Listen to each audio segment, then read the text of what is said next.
So you conduct DNA on which kind of wildlife? On a wide variety of wildlife, many different species. My primary focus is on African elephants. So the laboratory you're currently working in is dealing with DNA of African elephants? Dealing with DNA of African elephants and many other wildlife species, but only in Africa the only species is African elephants. So you have been asked about certification of laboratories, and you talked about the certification in the USA. You are aware of the geography of this world. You know where South Africa is and where the USA is.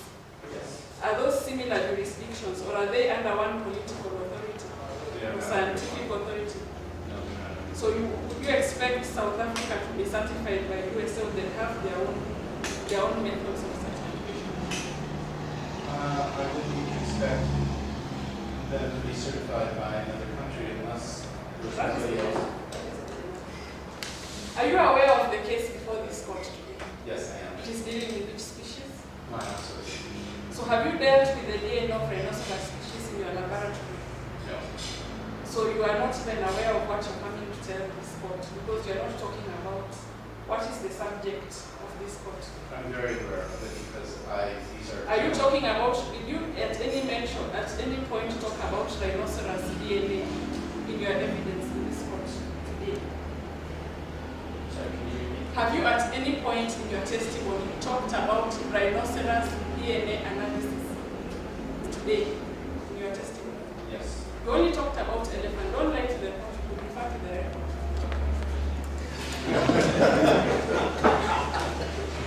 I'm sorry, I misunderstood because you asked... I was asking, have you mentioned rhinoceros DNA analysis in your testimony, or were you only concentrating on elephants? Your Honor, I object.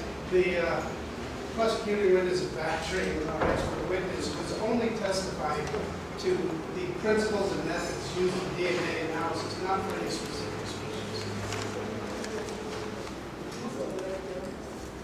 So now he has clarified what you're talking about, and so I will focus my questions. Have you visited the laboratory in Pretoria? No. Are you aware of the methods they use? Yes. Have you actually gone there and seen the methods they use, and practically what the methods they use?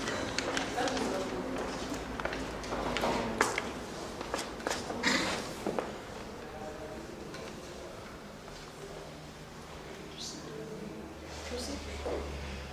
Dr. Wasser, could you state approximately how many peer-reviewed publications you have in your history in the area of wildlife DNA analysis?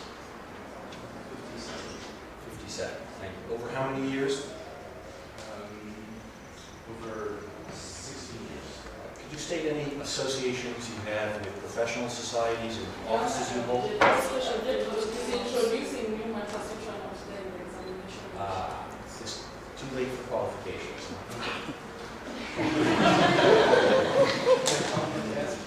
No. To not compare. Do you have any question? Yes, to your knowledge, are there systematic differences between genetic profiling in African rhinos and African elephants? Are there major differences in their biology or DNA? No, it's the same principle for all of those species, even humans. Would scientifically, would you have the same expectations for a reference data library for identification of rhinos and elephants? Yes.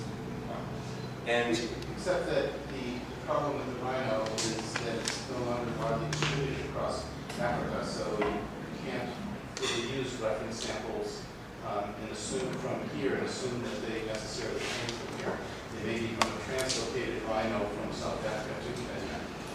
so would an identification based on a database of 24 samples be adequate in your view? It really would depend on the diversity across those 24 samples, because, for example, if they were highly inbred, then you would have a high probability that two samples would look alike, particularly if you were dealing with degraded DNA. But lacking any specific knowledge about the population of 24 specimens, does 24 samples sound like a credible base for making an individual identification? It could be, but it was. Thank you.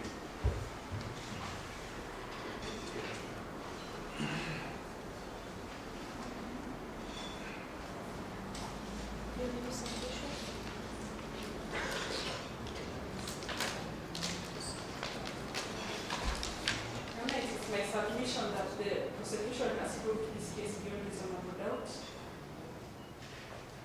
The defense has called two expert witnesses. These expert witnesses at no time sampled the exhibits which are being relied on in this case.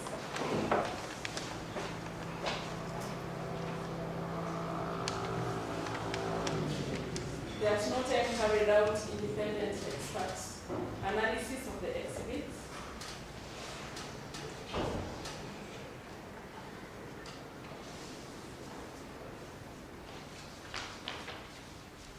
And further, it is important to note that they have not visited the laboratory which was used by our experts in South Africa.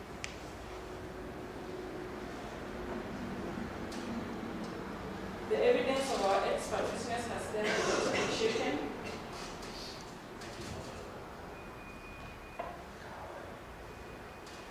And it is the opinion of the prosecution that it is strong evidence which connects the accused persons to the case and the court to deny.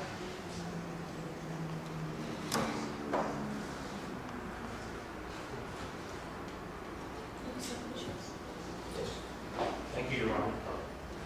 First, we wish it noted that the defense was not given access to documents or samples from the prosecution. And we have not had an opportunity to study the analysis or conduct our own analysis. Second, no analysis was done to determine if, in fact, the blood in the carpet was rhinoceros blood.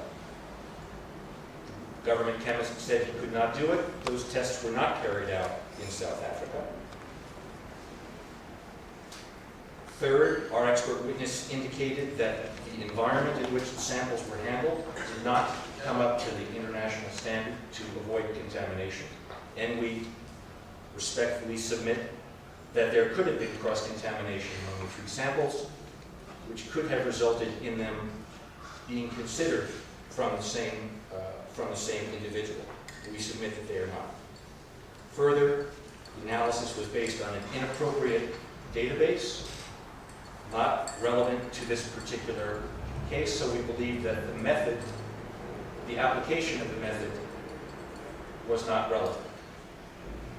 This calls into question the results from the prosecution's expert witness, which ties the horn to the blood in the trunk, to the original kill site.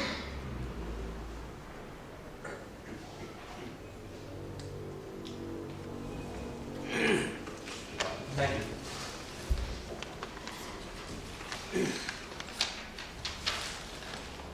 I wish to thank the parties participated in this process.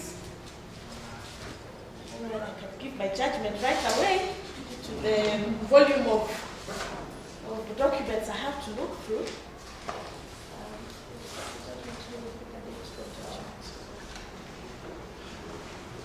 I think for me to rush my judgment would be injustice, by all means.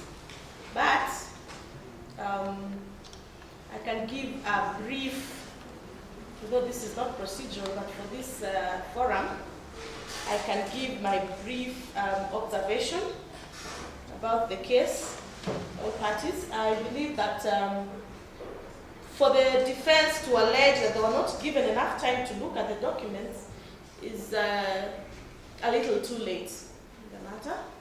You had all the opportunity to request for the documents and all the time to do your individual analysis or use whatever experts you had, and therefore the court would not entertain that line of defense.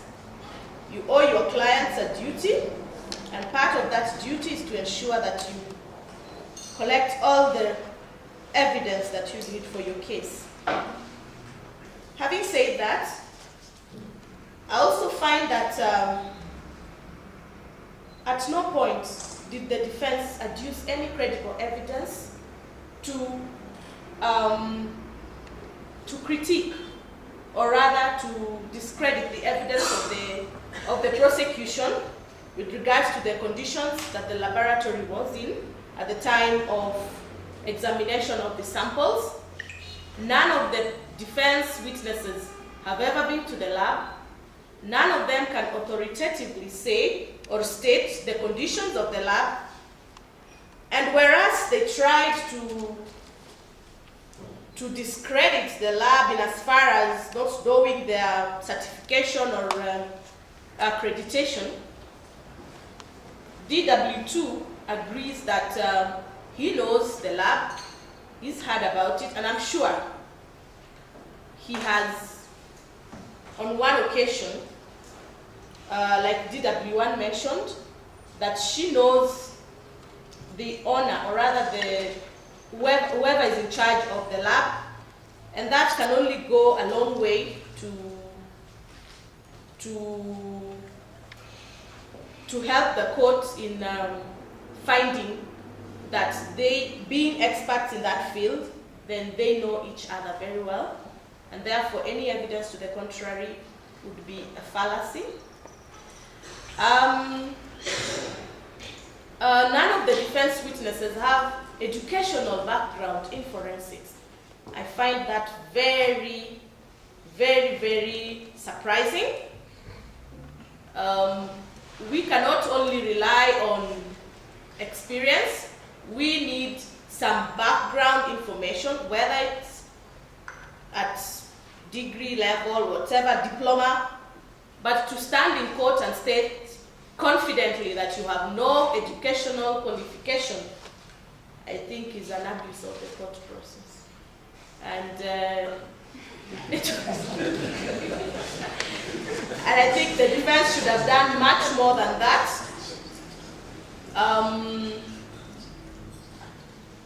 Because they have not given us any document. In fact, all the evidence from the defense has been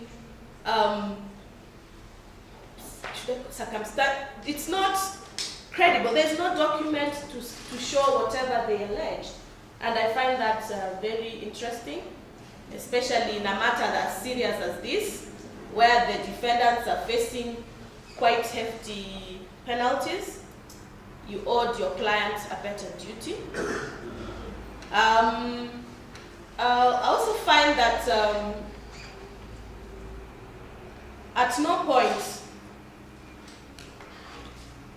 point did the defense adduce any evidence to discredit the manner in which the samples were handled. First and foremost, the accused persons are hereby convicted under Section 215 of the Criminal Procedure Code. I will, any mitigation? The counsels. I can't hear them. Mitigating circumstances? Yes, they've been convicted, so now mitigation so that we sentence them. Well, obviously they didn't have competent counsel. That cannot be your mitigation. Circumstances that would enable this court either have mercy on them or give them a lesser sentence. Well, Your Honor, we were prepared to defend them against the bushmeat charge.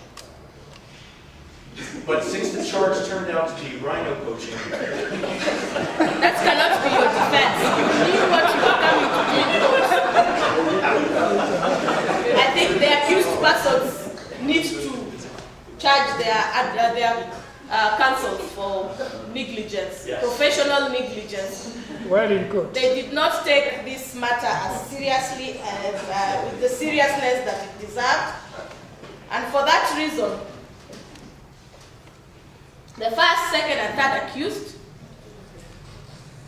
Do you have any previous records? You only have previous records for the first accused person, Mr. Bill Clark. He has twice before being charged with offenses of a similar nature, but we have no previous records. We have no previous records for the second accused person. The third accused person has a previous record for bushmeat poaching.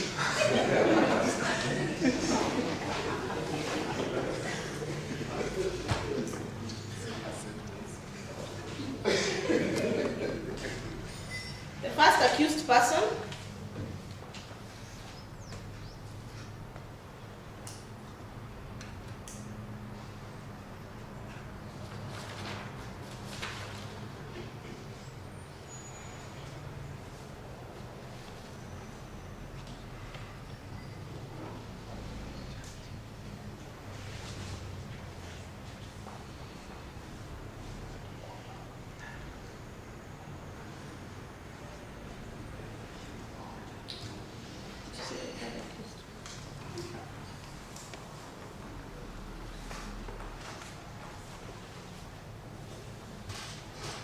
The first accused person is hereby sentenced to 3 years imprisonment, to pay a fine of 10,000, in default 3 years imprisonment for the first count.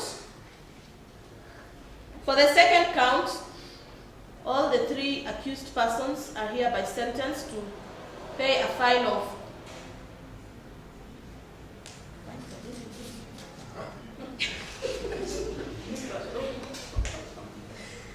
pay a fine of 10,000 shillings in default, 1 year imprisonment.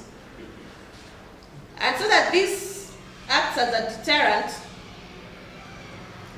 the third accused person is hereby additionally sentenced to pay a fine of 100,000 shillings without your 100,000 shillings in addition to the other sentences, so that you do not commit that offense again. Wildlife crimes are serious and they must be taken seriously. This country is losing a lot of animals to poaching, and that is our national heritage. May this act as a lesson to all the others who are intending or have the intention of committing similar offenses, that the courts will have no mercy on you, and that you shall be punished to the fullest extent of the law. I agree.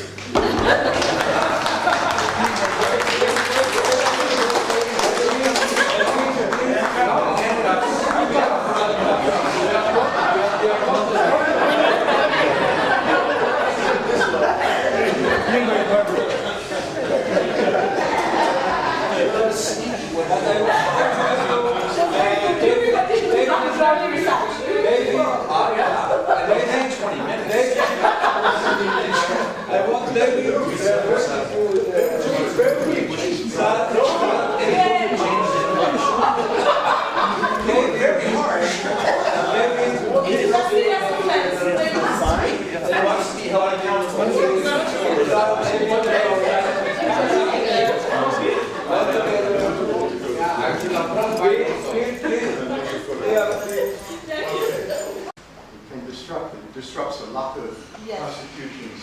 Yes, please. Yes, that was created in 2 occasions.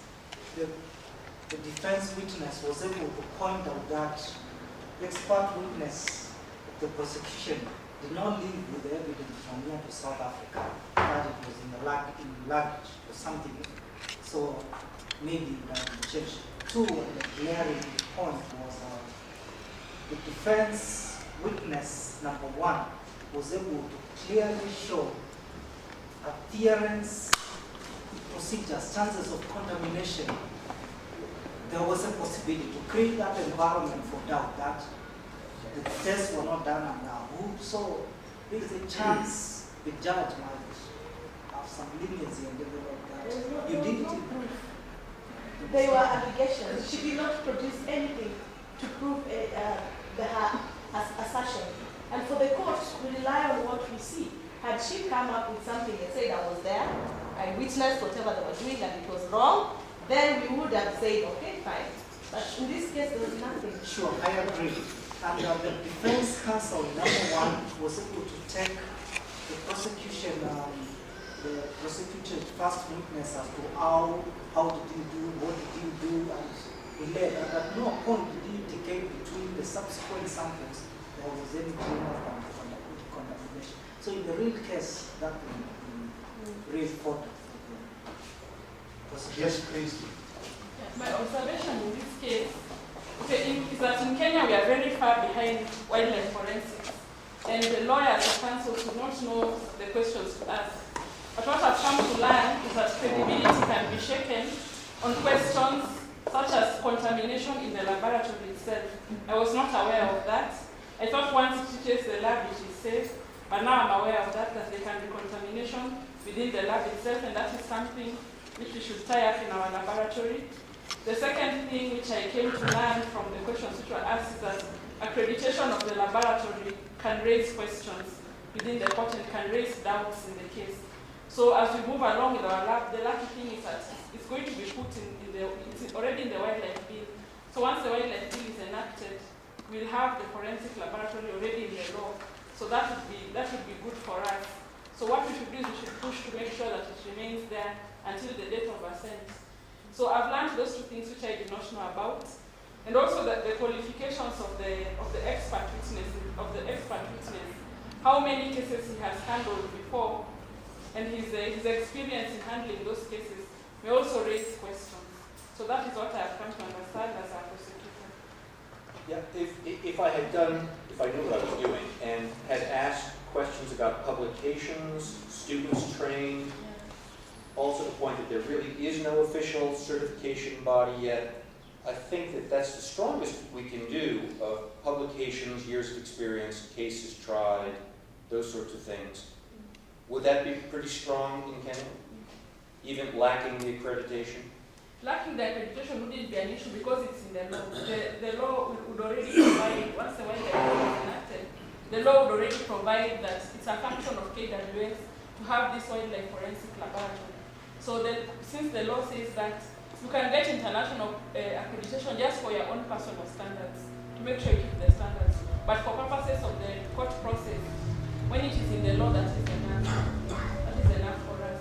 And a very related point, I made a note to myself, is I didn't hear any discussion at all regarding the rules of admissibility of evidence in the Kenya court system, especially as regards admissibility of evidence coming through a foreign university. There was what rules? Does the Ministry of Justice have rules of admissibility in the rules of evidence, or it's just precedent oriented? Under the Evidence Act, they are treated as expert witnesses. The Evidence Act says the court can rely on any expert in scientific, religious, or any issue. So it is any expert from anywhere in the world. What I'm getting to in this is because the DNA laboratory is new, you will be soon creating precedents for Kenya law regarding admissibility of evidence, whether it's from this laboratory or whether it's partnering with someone else. You had another point to raise. I just want something clear. Something came up where you were asked a specific question. Do you have a certificate saying that you are a professor? Forensic. Yeah, I want that clear. I could be a professor, I could be a doctor, but I don't have a certificate that says in black and white, I am in forensic. I want that. That's the point. Nobody has that certificate. There isn't, and this is something to be clear. We feel today, even what Sam was talking about, there is a Society for Wildlife Forensic Science, and the society is established in the US. But this is a society, I don't think that they have the power, or nobody gave them the power to give certificates so that they can register, they can tell someone that you are a professional wildlife forensic. So this is one thing that it is going all over the world, that nobody yet, there's no body that can give you a certificate like that. So every country has to deal with it in a different manner. Accreditation of a laboratory, so if you look at government forensic labs, like the police department in Israel or in the Netherlands or whatever, they get accreditation for the lab as a lab. This is the ISO rules of accreditation, so that the lab is functioning in the lab and following a lot of rules. But nobody came with rules of how to do the wildlife forensic. So in a sense, all this field is very new. There's not a body that gives certificates, so you can be a good molecular biology. Therefore, at that point in time, until something officially would be established, the only thing that you can build is on the experience of your witness. And what you have to show is that your witness is experienced, has the knowledge, and passed through some of these stages so that his credibility is established. Which is a very related thing, is what Gila was leading to, I hope, is that the priority for the new KWS lab would be to acquire the ISO standards, so that can be admitted, and that's the highest standard possible. Yes, please.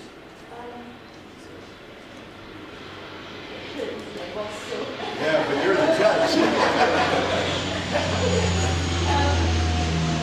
Just following what she said. So who regulates the industry? No, there's an ISO standard for Just the- forensics for the labs. lab. Just For the For lab the itself, lab. not for the So for- personnel. In Israel, for example, I'm the only lab that is dealing with wildlife forensic.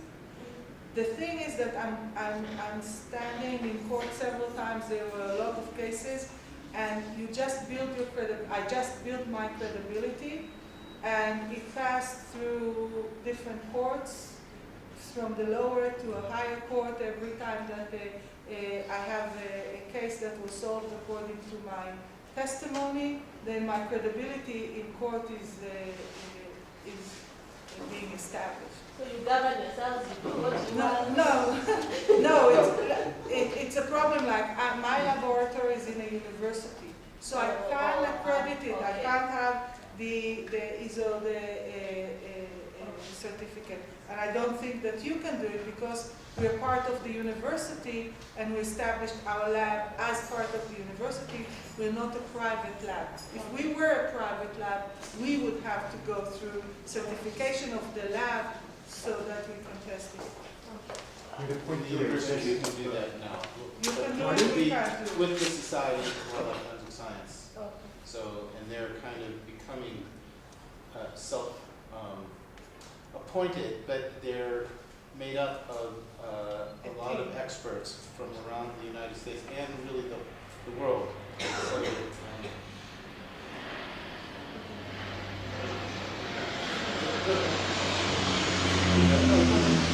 allow me just to make two observations. I think these proceedings were beneficial for everybody. I'm glad to hear our prosecutor say that she learned quite a bit, and I'm sure we all have done that. My own observation from the expert evidence is that the expert evidence needs to be made